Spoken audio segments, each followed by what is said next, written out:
Hello, today I'm gonna install this spacer for the Scion FRS.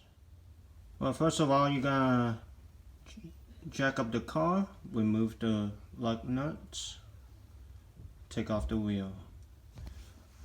Then you can put the spacer in. It's pretty straightforward. It just mounts on like that. These nuts will go into the original threads. Now the lug nuts are torqued to 90 foot-pounds. It's now time to put on the wheel.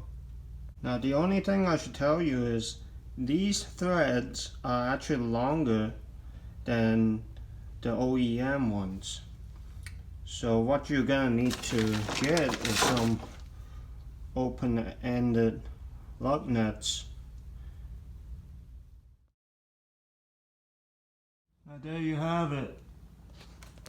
Now the wheel is almost completely flush to the car, which looks nice.